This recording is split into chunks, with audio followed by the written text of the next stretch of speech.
요즘 우리 국민들에게도 산티아고 순례 길이라고 하는 이 순례길이 유명해져 있습니다. 얼마 전 한 종편 채널에서 약 20여 년 전에 유행했던 아이돌 그룹 멤버들이 이 순례의 길을 걷고 난 이후에 부쩍 우리나라 사람들도 이 산티아고 순례의 길에 대해서 관심을 크게 갖게 되었다고 합니다.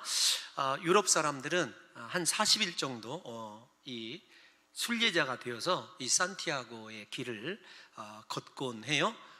대부분의 좀 깨어있는 사람들의 버킷리스트 가운데 이 산티아고 순례길을 걷는 것이 상위권에 속해 있다라고 하는 통계도 나와 있더라고요. 저도 제 사랑하는 친구 집사님이 있습니다. 그 집사님과 함께 언젠가는 이 길을 한번 걸어보자 이렇게 약속을 해 놓았는데 기간이 그렇게 오래 걸리기 때문에 아직 실행에 옮기지는 못하고 있어요. 이 산티아고 순례길은 여러 길이 있습니다. 그런데 가장 유명한 길은 프랑스 남부 생장 피드포드에서부터 출발해서 스페인의 산티아고까지 약 800km, 우리나라로 보면 서울과 부산을 왕복하는 거리라고 그렇게 알려져 있어요. 그런데 그 길이 사실은 피레네 산맥을 넘어야 되기 때문에 가장 힘든 코스라고 그렇게 알려져 있어요. 대부분 언덕을 올라갔다 산을 올라갔다 내려가야 되는 굉장히 힘든 길이에요. 그런데 여러분, 산티아고가 이 스페인어이긴 한데 무슨 말이냐면 영어로 얘기하면 세인트 제이콥이라는 말입니다. 성 야곱 이렇게 부를 수 있어요.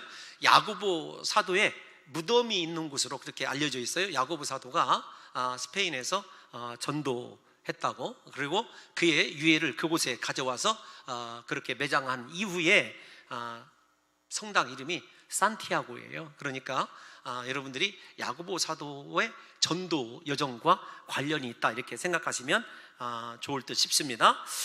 이렇게 멀고 험한 산티아고 순례의 길을 왜 걷습니까? 왜 이렇게 고생을 하시죠?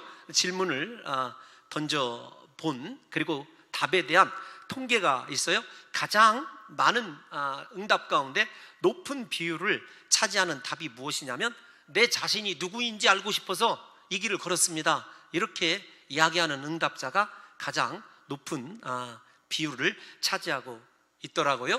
그 다음에는 종교적 영성의 이유 때문에 야고보 사도를 생각하면서 걸었는데 종교적 영성의 이유를 가지고 걷는 사람들의 약 60% 이상이 캐톨릭 신자더라고요. 좌우지간 종교적인 그런 영성의 이유 때문에 산티아고 이 순례길을 걷는다고 이렇게 이야기를 해요. 그 다음에는 슬픔 때문에 자신의 앞길을 몰라서 인생의 방향을 새롭게 개척하고자 등등 그런 것들이 그렇게 순례의 길을 걷는 이유로 제시되어 있었습니다. 그 가운데서, 그 응답 가운데서 가장 인상 깊은 글이 있어요.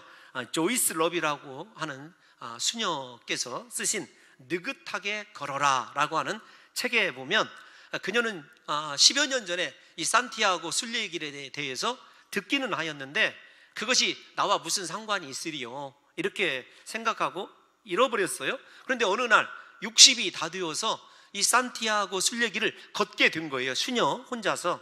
근데 걷고 난 다음에 그녀가 이 느긋하게 걸어라라고 하는 책 가운데 이런 한 토막에 좀 마음에 와닿는 글을 남겼어요. 한번 읽어드리려고 합니다. 날마다 우리 마음속에는 미래의 씨앗이 심겨지지만 그 존재를 알지 못하다가 어느 날 삶의 중요한 경험이 그 씨앗을 깨우며 우리를 성장하게 하는 것, 이렇게 이야기를 했어요. 글 자체는 언뜻 좀 쉽게 이해하기 어렵습니다만 제가 좀 바꿔서 여러분들에게 이해를 좀 돕고자 한다면 산티아고 순례의 길을 통해서 자신의 마음속에 심겨져 있었던 미래의 씨앗을 싹 틔우게 되었다 이렇게 얘기합니다. 그러니까 고통과 고난의 순례길을 통해서 내 안에 언제부터인가 심겨져 있었던 내가 발견하지 못한 내 인생의 미래를 결정할 만한 중요한 인자들을 발견하고 그것을 싹 틔웠다. 이게 순례가 나에게 준 커다란 유익이다. 이렇게 고백을 하였더라고요. 우리 사랑하는 성도 여러분들과 저도 한번 이분의 고백을 통해서 순례자가 갖는 축복이 다른 것이 아니라 나도 모르는 내 안에 있는 인생에 정말로 중요한 축복의 인자들을 발견할 수 있고 그것들을 싹 틔울 수 있다면 여러분 한번 도전해 보고 싶은 그런 열정이 생기지 않습니까? 고통스러운 순례길을 경험한 자만이 누릴 수 있는 축복이라고 그렇게 생각이 되어집니다. 자신과 자신 안에 심겨져 있는 미래를 발견할 수 있다는 것, 대단한 은혜이죠. 오늘 우리가 읽은 본문 시편 131편 맨 위쪽에 보면 이런 글이 실려져 있어요. 소제목으로 다윗의 시, 그 다음에 뭐라고 붙여져 있냐면 성전에 올라가는 노래, 이렇게 되어 있습니다. 흩어져 있던 유대인들이 절기를 맞아서 예루살렘 성전으로 올라오면서 부르는 노래인 거죠. 그런데 여러분, 성전에 올라가는 노래로 알려진 이 시편을 크게 바라보면 시편 120편부터 134편까지는 뭐라고 타이틀이 붙어져 있냐면 순례자의 노래, 이렇게 타이틀이 붙어져 있어요. 여러분, 131편 한 권으로 보면 성전에 올라가는 노래이지만 숲으로 보게 되면, 시편이라고는 숲 가운데서 보게 되면 무엇이냐면 순례자의 노래입니다.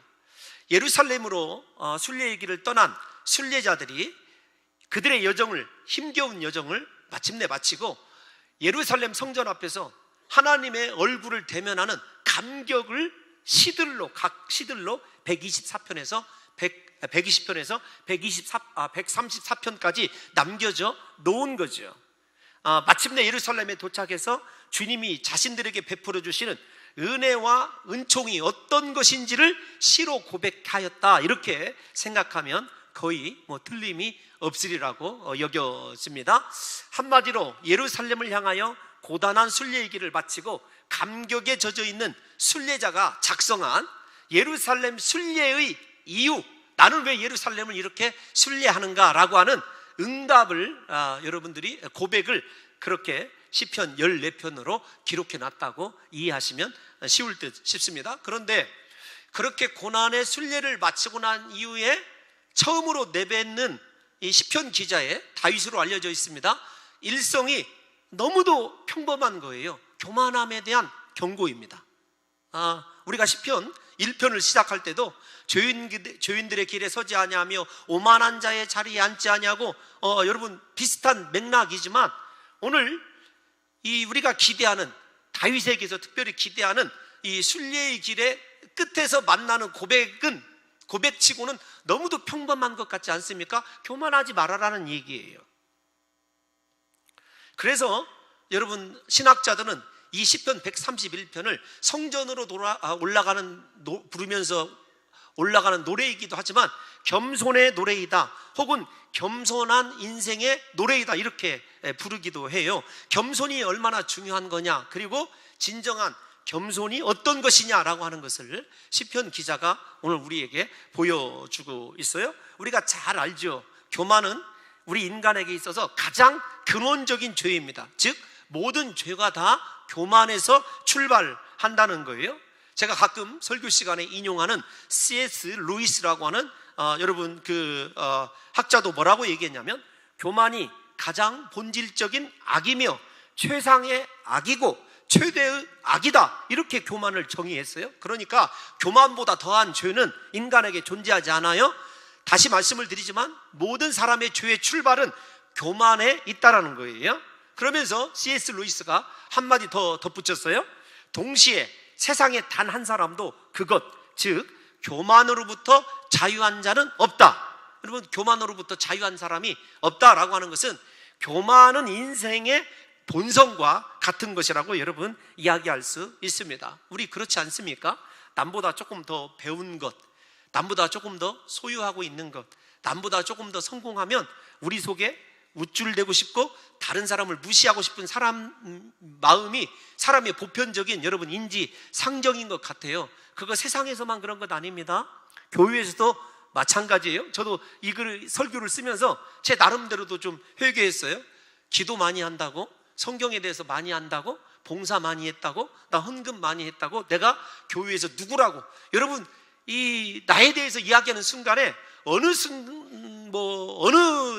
시점인지 모르지만 우리에게 나타나는 것은 교만의 열매라는 거죠. 그래서 시편이나 잠언을 보게 되면 교만에 대해서 여러분 아주 위험한 것으로 그렇게 여러분 경고해요. 대표적으로 사랑하는 성도 여러분들과 제가 암송하다시피 하는 말씀이 잠언 16장 18절에서 19절 말씀일 거예요. 우리 다 같이 한번 읽어볼까요? 시작. 교만은 선봉이요 거만한 마음은 넘어짐의 앞잡이니라. 겸손한 자와 함께하여 마음을 낮추는 것이 교만한 자와 함께하여 탈취물을 나누는 것보다 나으니라.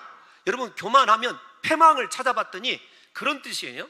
교만은 나 한 사람이 하지만 나와 관련되어 있는 모든 사람들이 다 망하게 하는 것이 교만이에요.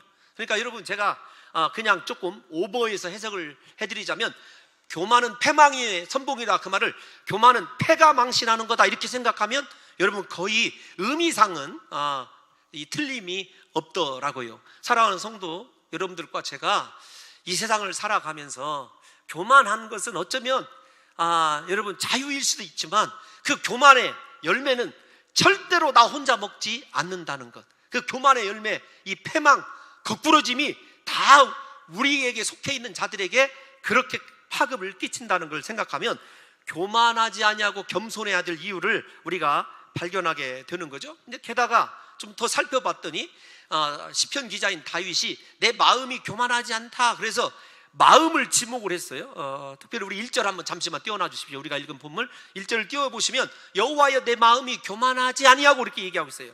우리가 잘 아는 마음은요, 예레미야 17장 9절에 보면 만물보다 거짓되고 심히 부패한 것은 마음이라 누가 능히 이를 알리오마는 이렇게 얘기했어요. 그러니까 마음이 심히 부패하기 쉬운 곳인데 그곳에 교만까지 겹쳐져 있으니까 여러분 패망하는 정도가 아니라 완전히 하나님 앞에 진노의 대상임을 다윗이 고백하고 있는 거죠. 그래서 잠언 기자는 이렇게 이야기했습니다. 우리 잠언 4장 23절에 보게 되면 무릇 지킬 만한 것보다 더욱 내 마음을 지키라. 생명의 근원이 이에서 남이니라. 마음이 부패하지 못하도록, 교만하지 못하도록 지켜야 될 이유는 무엇이냐면 하나님의 생명이, 여러분 우리의 생명과 접점이 일어나는 곳이 바로 어디냐면 이 마음이에요. 쉽게 말씀드리면 마음이 하나님 계신 보좌이자 생명의 시작입니다. 그 거룩한 하나님의 보좌에 절대로 교만을 발디디지 못하게 하라. 이것이 순례의 길에 처음으로 여러분 깨달은 시편 기자의 고백이라니까요. 사랑하는 성도 여러분, 우리의 마음에 부패하기 쉬운 이 마음에 교만이 자라나게 되면 하나님의 생명의 빛이 꺼져버립니다. 그리고 반대로 사망의 그늘이 드리워지기 시작하는 거죠. 즉 우리 인생에 하나님의 생명과 빛이 사라지는 것 다른 데 있지 않습니다. 우리 마음이 교만하기 시작함부터 여러분 사망이 찾아오게 되고 어두움이 찾아오게 된다는 것이죠. 이렇게 마음에서 일어나는 교만함에 대해서 경계한 이후에 다윗은 뭐라고 얘기하냐면 내 눈이 오만하지 아니하며, 그래서 마음은 교만하지 아니하고 눈은 오만하지 아니하다 이렇게 얘기하고 있어요. 눈은요, 성경에서 마음의 교만이 외부로 표출되는 통로 역할을 하는 곳 이렇게 정의를 해놨더라고요. 그러니까 여러분 마음의 생각이 외부로 드러나게 하는 것이 무엇이냐면 눈이에요. 그래서 마음이 교만해진 사람의 일어나는 다음 현상은 어떤 것이냐면 나보다 높은 사람이 없어요. 내 눈이 가장 높은 곳에 있어요. 다른 사람을 하찮게 여기고 또 다른 사람에 대해서 깔보게 되는 마음이 생기게 된다는 것입니다. 그런데 성경을 보게 되면 마음의 교만과 눈의 오만함은 항상 쌍으로 나타나요. 우리 시편 101편 5절 말씀 먼저 한번 읽어볼까요? 시작. 자기의 이웃을 은근히 헐뜯는 자를 내가 멸할 것이요 눈이 높고 마음이 교만한 자를 내가 용납하지 아니하리로다. 항상 쌍으로 나타나요. 그러니까 마음이 교만하면 눈이 높아질 수밖에 없고 역으로 눈이 높은 자는요 사실은 마음이 교만한 자죠. 한 군데만 그러는 것이 아닙니다. 잠언 21장 4절에 보게 되면 잠언 21장 4절에 이렇게 되어 있어요. 마음이 교만한 것과 눈이 높은 것은 다 죄다 이렇게 성경에 이야기하고 있어요. 항상 쌍으로 드러난다는 거죠. 여러분, 우리가 왜 이렇게 마음의 교만과 눈의 오만함을 순례자가 제일로 먼저 없애야 된다고 하냐면, 앞에서 얘기한 대로 하나님을 만나고 하나님의 은혜 안에서 하나님이 주시는 축복을 누리게 하는데 가장 방해되는 것이 외부에 있지 않아요. 이게 좀 쉽게 더 표현하면, 내가 예배 드려도 예배가 연락되지 아니하고 기도해도 기도가 응답되지 않는 것이 외부의 환경적인 문제가 아닙니다. 내 안에 있는 교만함 때문에 그래요. 내 눈이 높아 있기 때문에 그래요. 여러분 잘 아시는 대로 교만은 뭐 패망의 선봉이다 이렇게 얘기하는 것뿐만 아니라, 바울 사도는 항상 너보다 남을 낮게 여기라, 남이 더 위대하게 여기라고 신약에서도 그렇게 우리의 마음이 교만한 것을 지적하고 있어요. 이걸 바라보게 되면 사랑하는 성도 여러분들과 제가 하나님과 왜 동행하지 못하고 하나님이 주시는 은혜를 왜 누리지 못하냐, 다시 말씀을 드리지만 우리가 아무리 기도를 하고 우리가 하나님께 간구해도 응답되지 못하는 이유가 외부에 있는 것이 아니라니까요. 내 마음에 교만함이 있어요. 내 눈이 높아져 있습니다. 그래서 항상 다른 사람을 비교하면서 무시하기도 하고, 아이고 이거밖에 안 돼 등등등. 여러분, 내가 심판자가 되고 내가 판단자가 되어서 하나님이 섭리하시는 일들조차도 여러분 감히 분별하고 판단하려고 하는 것이 이 교만함의 특징이에요. 우리 사랑하는 성도 여러분들과 제가, 여러분 이게 다윗의 말 아닙니까? 그러니까 오늘 귀담아 들어야 돼요. 내가 하나님과 동행하고 하나님을 만나고 하나님의 은혜로 인생을 바꾸기를 원한다면요, 내 마음부터 개혁을 해야 돼요. 교만한 마음, 여러분 부패한 마음, 그 다음에 눈이 높아서 다른 사람을 항상 멸시하는 마음, 여러분 그 마음을 없애는 것이 하나님을 만나고 하나님의 은혜로 우리 인생을 새롭게 하는 길이라는 사실을 잊지 마셔야 돼요. 뿐만 아니라 조금 더 심도 있게 여러분들에게 잠언 6장 16절에서 19절을 보게 되면 교만한 눈을 하나님이 얼마나 싫어하시는지를 볼 수가 있어요. 우리 같이 한번 읽어보겠습니다. 시작. 여호와께서 미워하시는 것 곧 그의 마음에 싫어하시는 것이 77가지이니, 여러분 거짓된혀, 무지한 자의 피를 흘리는 것, 살인, 죄송합니다만 살인, 거짓말하는 것, 그거보다도 하나님께서 미워하시고 싫어하시는 죄가 여러분 교만한 눈이에요. 성경이 진리 아닙니까?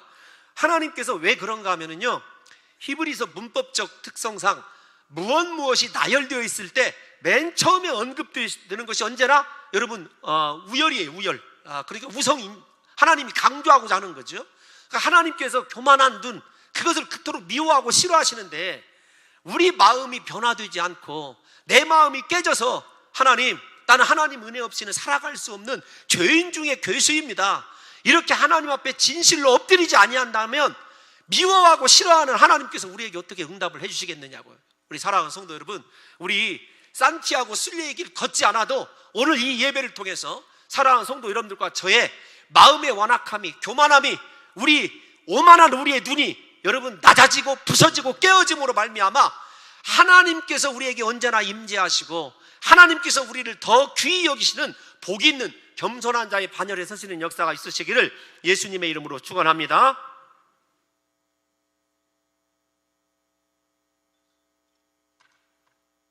여러분, 그런데 교만은 거기서 그치지 않아요. 어떤 것이냐면, 사람이 교만한 마음을 품기 시작하면 그것은 눈에 나타날 뿐만 아니라 결국은 행동으로 옮겨지게 되는 거예요. 오늘 본문 1절의 표현대로 한다면 교만한 자는요, 큰 일과 미치지 못할 놀라운 일을 언제나 꿈꾸게 되어 있어요. 우리 1절 다시 한번 띄워놔 주십시오. 그러니까 교만의 결과가 뭐냐면 내가 큰 일과 감당하지 못할 놀라운 일. 여러분, 큰 일, 감당하지 못할 놀라운 일, 이건 뭐 어떤 것이냐면 내가 이 일을 통해서 사람들을 깜짝 놀라게 해줘야 되겠다. 일종의 어떤 거냐면 자기 우상화예요. 교만한 사람이 분별하지 못하면 어떻게 되냐면 하나님이 자기에게 허락하지 아니한 일, 자기 사명과 상관없는 일을 추구하게 되어 있어요. 여러분, 이 일을 쉽게 제가 이 1절을 한 사람의 예를 들어서 말씀을 드리면 쉽게 이해가 되시리라 믿는데, 사울 왕을 생각해 보십시오. 그는 맨 처음 겸손한 자였어요. 하나님이 성령으로 응답해 주셔서 선지자의 반열에 서기도 했던 사람입니다. 하나님의 모든 것을 보여줬던 사람이에요. 그가 전쟁에서 이기고 승리하면서부터 교만해지기 시작하더니 하나님을 높인 것이 아니라 자기 이름을 높이는 전승비를 세우게 됩니다. 그러다가 그 교만의 끝이 어떤 거냐면 제사장 사무엘만이 드릴 수 있는 사울에게 허락되지 아니한 일에까지 관심을 갖게 되고 결국은 제사를 드리다가 하나님께 버림받았다는 것을 생각해 보십시오.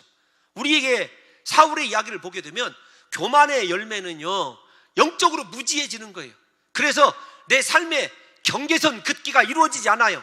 내가 어떤 사명이 있는지, 내가 무엇을 해야 되는지 여러분 분별할 수가 없어서 하나님이 내게 원하지 않는 일, 하나님이 내게 부탁하지 않은 일을 감당하려고 하다가 어떻게 되냐면 하나님께 버림받게 되어 있어요.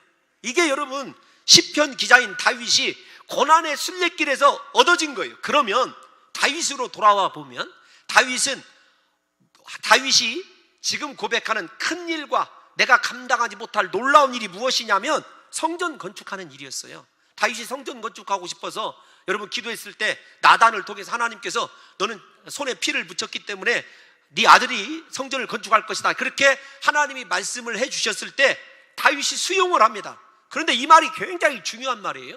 어떤 거냐면 영적인 분별력이 있어서 하나님의 노가 응답이라는 것을 알게 된 겸손한 다윗은 어떻게 하냐면 그 일을 자기 자신이 이루는 대신에 아들 솔로몬이 완벽하게 이루도록 만발의 준비를 다 해놔요. 이게 여러분 다윗의 인생의 특징인데, 우리가 진실로 하나님 앞에 영적인 분별력을 가지고 있어서 하나님을 향한 거룩하고 선한 일을 계획하고 있습니다. 예를 들면 제가 그렇게 우리 장로님들과 함께 놀라운 일을 계획하고 있는데 하나님이 얘야 그것은 네 때 이룰 것이 아니다, 다음 세대가 이룰 것이다, 그러면은요 우리 그거 포기하고 내려놓고 그거 우리 일 아니래 손 씻고 손 터는 것이 아니라 다음 세대가 그 일을 완벽하게 해낼 수 있도록, 그것이 정말로 하나님 보기에 크고 놀라운 일이라고 한다면 여러분 준비해 놓는 것, 거절당했어도 내 이름이 드러나지 않아도 내가 완수하지 못해도 우리 후손들이 그거 이루어갈 수 있도록 완벽하게 끝까지 준비해 가는 것이요 하나님 앞에 보이는 겸손이에요. 우리는 하나님이 그거 나에게 부탁한 일 아니야 그러면은요 깨끗이 너무도 쉽게 손 털고 뒤돌아서는 경향이 있는데 그러지 말아야 돼요. 다윗의 경우가 바로 이런 경우죠. 그러므로 사랑하는 성도 여러분, 이 말씀을 제가 드리면서 성도 여러분들이 이거 좀 설교가 모순이다 이렇게 생각하실까 봐 조심스럽습니다만, 왜 그러냐면 성경에 보면 내 입을 크게 열라, 여러분 크게 기도하십시오. 여러분 믿는 자에게는 능치 못함이 없습니다. 심지어는 하나님을 여러분 믿는다면은요 큰 일을 추진하시고 세계적인 일을 추진하십시오. 여러분 그거 다 어디에 통제를 받아야 되냐면 하나님 뜻 안에서 통제 받아야 돼요. 그러니까 다윗은요 자기가 추구하는 아무리 위대한 일이라도 하나님께 통제받겠다는 거예요. 하나님께서 허락하시는 그 일들만 행하겠다는 것입니다. 여러분 내가 지금 이 업적 이루면 내가 높아지게 되고 모든 사람들이 깜짝 놀랄 만한 일임에도 불구하고 하나님이 노 하면 그 노에 순응할 줄 아는 것, 그것이 여러분 겸손이에요. 그런데 순응하되 그 자리에서 자포자기하는 것이 아니라 어떻게 한다고요? 후진들이 완벽하게 이룰 수 있도록 끝까지 준비하는 다윗의 그 영성이 하나님 앞에 진정한 분별력이자 겸손이라는 것을 저와 여러분들이 잊지 않으셔야 된다는 것입니다. 그러므로 여러분 하나님 앞에서의 겸손함이 동반되지 않는 일은요 거절할 줄 알아야 돼요. 하나님이 허락하지 하지 아니하시는 일까지 하려고 하는 여러분 그 욕심은요 교만입니다. 교만일 뿐만 아니라 그거 하나님의 영광 때문에 추구하는 것 아니에요. 자기 영광 때문에 추구하는 거죠. 내가 누구냐, 내가 이런 업적을 남겼다. 얼마 전에 제가 어느 대학교 교수님과 이야기를 나눴는데 그 교수님께서 이렇게 얘기하시더라고요. 새로 이렇게 총장님이 바뀌면은 어떻게 건물을 지으려고 하는지 모른대요. 사람을 남기고 무언가를 남겨야 되는데 그 총장님 때 이것 이루었다라고 하는 것, 그 역사 때문에 다 건물에 이렇게 욕심을 낸다는 거예요. 제가 곰곰이 제 자신을 생각해 보았습니다. 우리 교회와 지금 우리 장로님들은 미래를 위해서 무엇을 남기는 지금 사역을 하고 있는가, 이게 제가 좀 한심해지더라고요. 오늘 제주 선교가 아주 중요한 지금 결정이 있는 날이에요. 여러 가지로 힘들고 마음으로 괴로우면서도 제가 이 말씀을 붙들고 하나님 기도했습니다. 하나님, 그 제주 선교가 저나 우리 반승현 목사님 그리고 우리 사랑하는 장로님들과 행해서는 안 될 일이라면 하나님 오늘 우리가 최선을 다해서 지금 주지만 그건 어디서든지 브레이크가 걸리게 해달라고 하나님 앞에 되게 해달라고 기도하는 것이 아니라 하나님 뜻이 아니면 제가 허락받지 않은 일인데 그거 하려고 한다면 하나님 다 막아달라고 지금 기도하고 있어요. 왜냐하면 여러분, 하나님이 원하시지 않는 일, 어제도 이게 한 장로님과 깊이 전화로 통화하면서 참 지금까지 우리가 행했던 일요, 하나님께서 허락하셔서 다 순풍으로 인도해 줬는데 왜 그 일만큼은 이렇게 되려고 하다가 안 되고 되려고 안 되고 지금 이게 3년째거든요. 그럼에도 불구하고 오늘 마지막 장로님들과 함께 제주 선교 하나님께서 허락받으신 그 일을 진행하기로 하고 결정이 됐어요.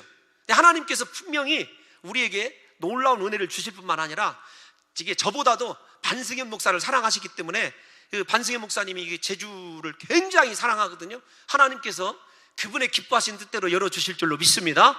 중요한 것은 어떤 것이냐면 저뿐만 아니라 우리 사랑하는 성도 여러분들이 사역을 하든 인생을 설계하든 가장 중요한 것이 무엇이냐면 겸손함을 통해서 하나님의 뜻을 분별하는 것이 중요해요. 하나님이 내게 오셔서 우리의 길을 보여주시는 것이 중요하다니까요.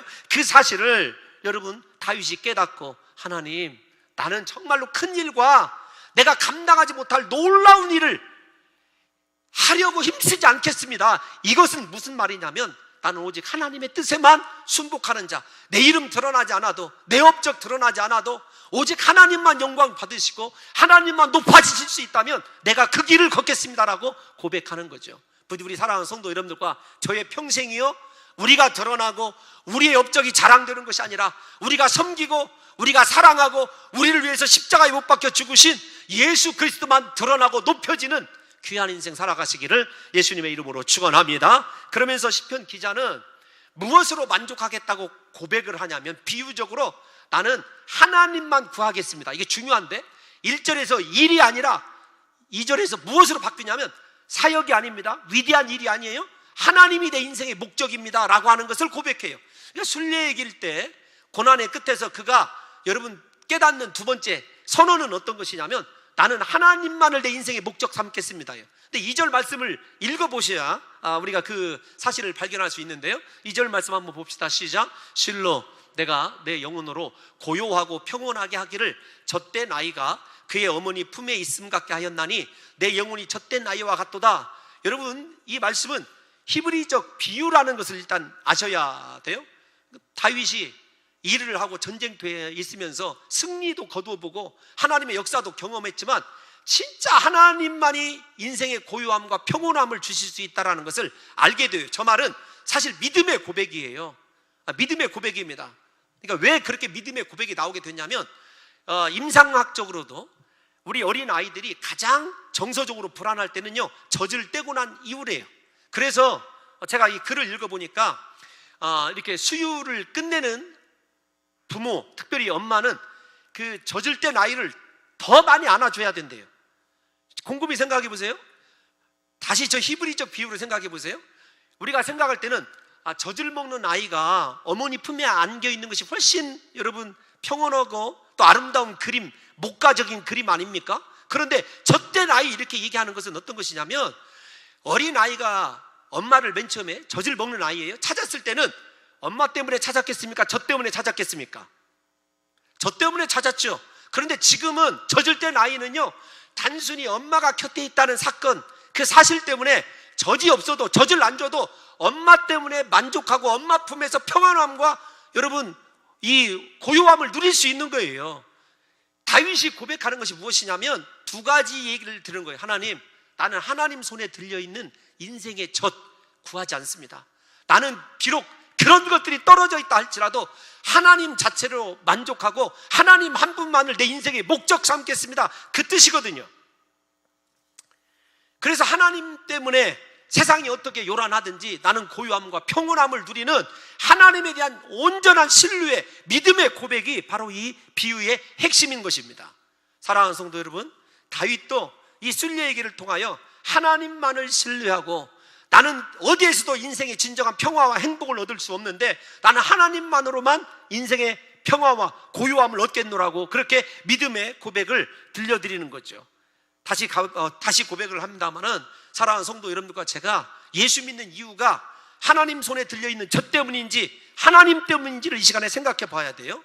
여러분, 그 생각이 쉽게 떠오르지 않거든 예수님 시대의 유대인들을 생각해 보시기 바랍니다. 그들이 끊임없이 엄마가 아니라 젖을 요구하는 아이들 같았어요. 그래서 항상 예수님께 표적을 구하죠. 그러자 예수님께서 표적을 구하는 그들에게 내가 너희에게 보여줄 표적은 요나의 표적밖에 없다고 말씀하셨어요. 마태복음 16장 4절을 다 같이 한번 읽어볼까요? 시작. 악하고 음란한 세대가 표적을 구하나 요나의 표적밖에는 보여줄 표적이 없는 일 하시고 그들을 떠나가시니라. 여러분, 젖을 구하는 그들, 표적을 구하는 그들을 향하여 예수님께서 내리신 결론은요, 떠나가시는 거예요. 여러분, 이것을 좀 생각해 보세요.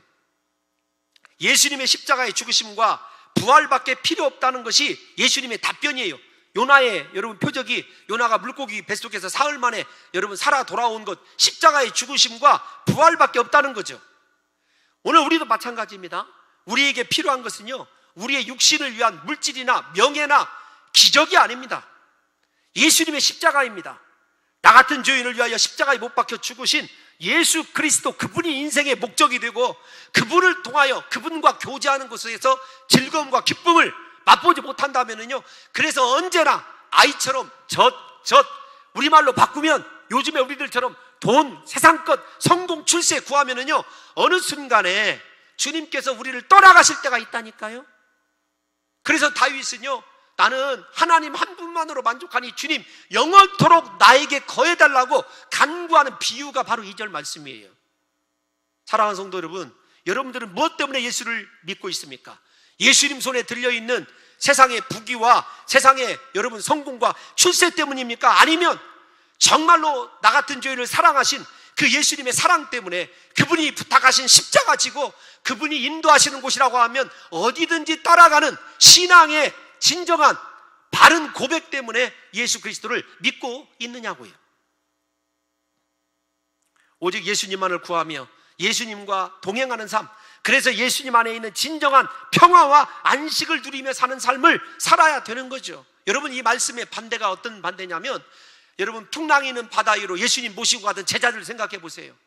다윗은 진실로 하나님을 신뢰하고 하나님으로 만족하기 때문에요, 어떤 경우에도 고요함과 평온함을 얻겠노라고 확신하고 있어요. 제자들은요, 예수님께 믿음이 적은 자들이라고 책망받았습니다. 우리가 한번 생각해 보자고요. 정말로 그렇게 예수님 신뢰하면서 예수님과 동행하는 것, 예수님이 내 신앙의 목적이자 오늘 예배드리는 것, 내 삶의 문제 해결이 아니라 예수님을 사랑해서 그분께 내 인생을 드리고 싶어서 예배하고 있다고 한다면요, 우리의 예배가 진실로 시편 오늘 131편 2절에 합당한 예배라는 거죠.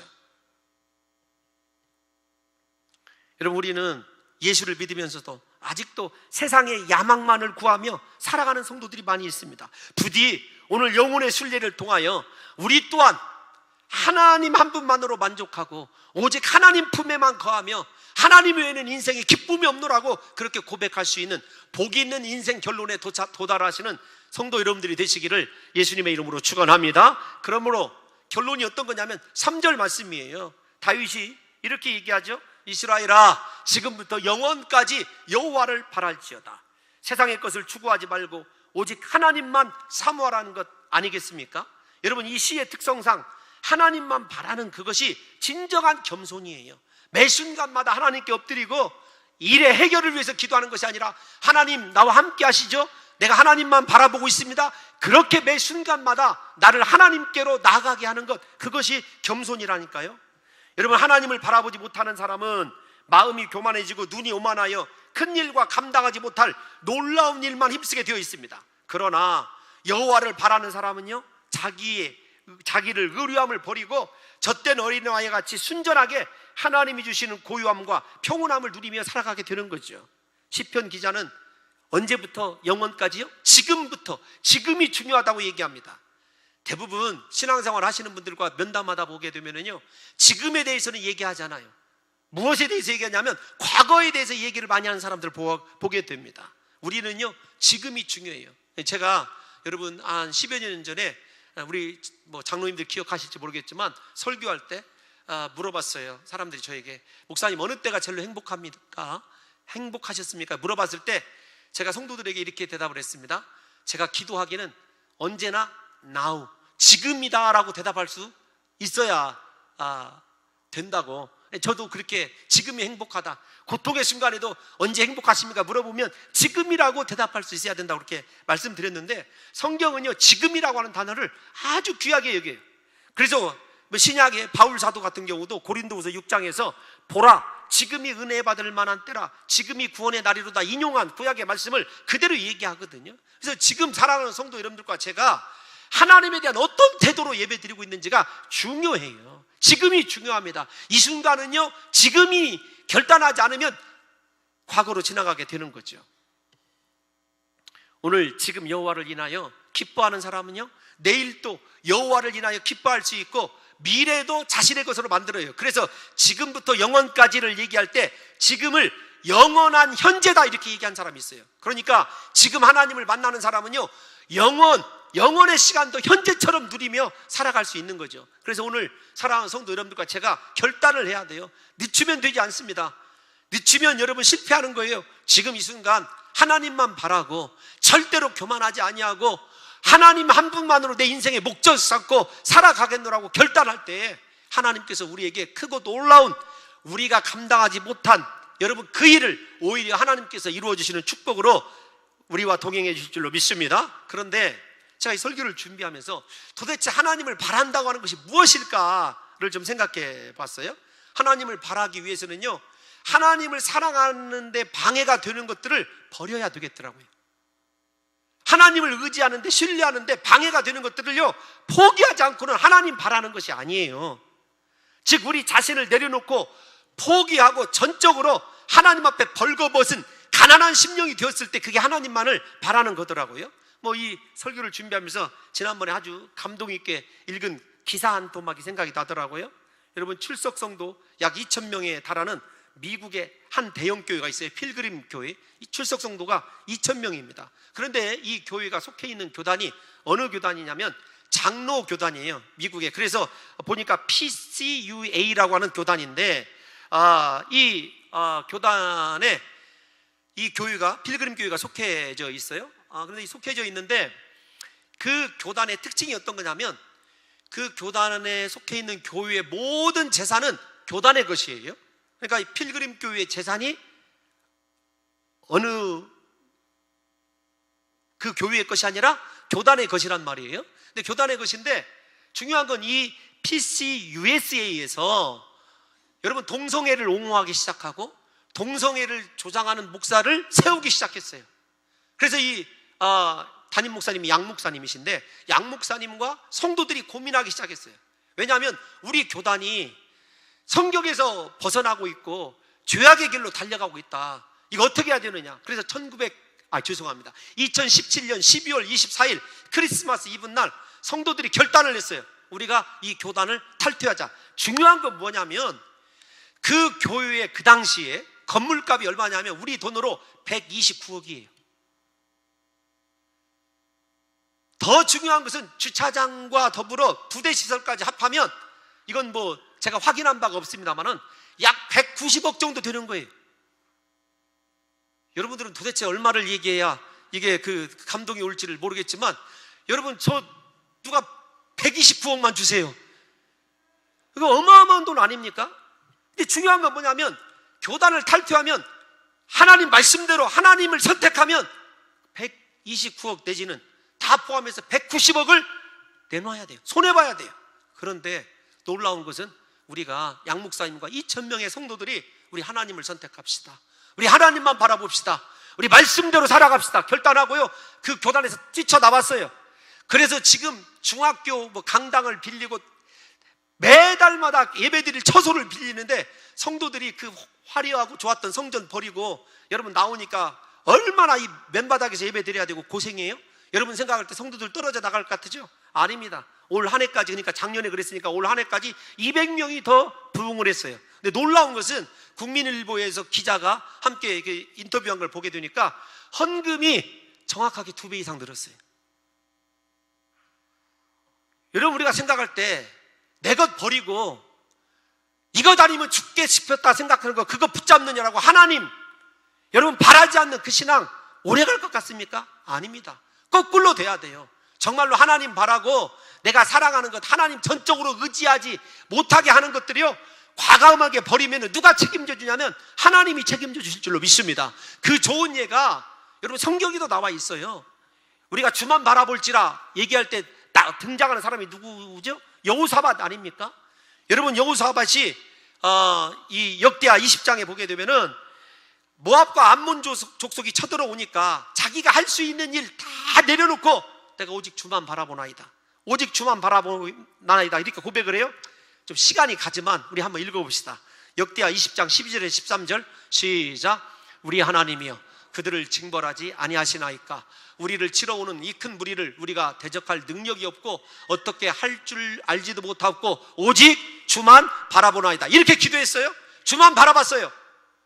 그런데 어떻게 됐느냐? 결과가 20장 27절 한번 볼까요? 20장 27절 역대하 20장 27절 시작. 유다와 예루살렘 모든 사람이 다시 여호사밧을 선두로 하여 즐겁게 예루살렘으로 돌아왔으니 이는 여호와께서 그들이 그 적군을 이김으로써 즐거워하게 하셨습니다. 아멘. 하나님이요 그들이 전쟁한 것이 아니에요. 하나님이 이기게 하셨습니다. 하나님이 그들의 인생을요 해피엔드로 바꿔주셨어요. 즐겁게 하셨어요. 여러분 이게 여호와를 바라는 자들의 상급이에요. 여러분 정말로 하나님을 신뢰하십니까? 저때 나이가 우리 엄마만 추구하듯이 하나님을 의지한다면요 올 한 해 믿음으로 결단해야 돼요. 하나님 아닌 것들은 다 잘라내야 됩니다. 말씀 아닌 것들은 다 포기해야 돼요. 내 자신 여러분 무너뜨려야 돼요. 하나님이 역사하시도록 바꾸는 인생은요 어딜 가든지 승리할 줄로 믿습니다. 어떤 곳에서든지 인생 즐거움을 맛보게 될 줄로 믿습니다. 이것이 하나님의 복이에요. 하나님의 방법이라고 해요. 여러분 마지막 결론이 어떤 거냐면 그렇게 여호와를 바라는 사람들의 삶의 결과를 시편 여러 곳에서 여러 축복을 얘기해 주는데 한 군데만 얘기하려고 그래요. 32편 8절 한 번만 띄워놔 주십시오. 시작. 내가 내 갈 길을 가르쳐 보이고 너를 주목하여 훈계하리로다. 여러분 여호와만 바라는 사람, 나를 포기하고 내게 있는 모든 것 내려놓고 하나님 바라보는 사람에게요 하나님이 갈 길을 가르쳐 보여주신대요. 무엇을 해야 될지, 동으로 가야 될지 서로 가야 될지 여러분 하나님께서 가르쳐 주실 뿐만 아니라 하나님이 너를 주목하여, 그 말은 무엇이냐면 하나님이 나만 바라보신대요. 훈계하리로다, 그 말은요 하나님께서 말씀으로 인자하게 타이르시로다 그렇게 되어 있어요. 이 말씀을 쉬운 말 성경으로 한번 읽어드릴게요. 너를 이끌어 내가 가야 할 길을 가르치고 너를 눈여겨보며 타이르리라. 하나님의 눈이 떠나지 아니하고 여러분 혹시 잘못 가면 하나님께서 말씀으로 여러분 제대로 된 길을 가도록 인격적으로 도와주시는 축복이 여호와를 바라는 자들의 하나님께서 허락해 주신 축복입니다. 사랑하는 성도 여러분, 여호와 하나님을 바라는 사람은요 인생 실수와 실패가 없습니다. 하나님께서 가야 할 길을 보여주시고 언제나 함께 하시고 바라보시며 말씀으로 인생길을 지도해 주시기 때문에 그렇습니다. 여러분 다윗의 이 시편 순례의 길을 통해서 사랑하는 성도 여러분들과 제가 무엇을 배우셔야 될까요? 올 한 해 순례자가 되셔서 여기까지 달려오시느라 수고 많으셨습니다. 그러나 우리 인생의 여러분 결론이 아직도 교만하고 아직도 하나님을 신뢰하지 못하고 있고 하나님을 바라보지 못하고 있다면 오늘 다시 한번 인생을 돌이키셔서 부디 우리 사랑하는 성도 여러분들과 저의 올해의 마지막이 아니라 인생의 마지막에 나는 하나님만 바라봤습니다. 나는 하나님 품 안에 있는 걸로 만족했습니다. 하나님 저는 절대로 교만하지 아니하고 하나님의 의만 높여드렸습니다.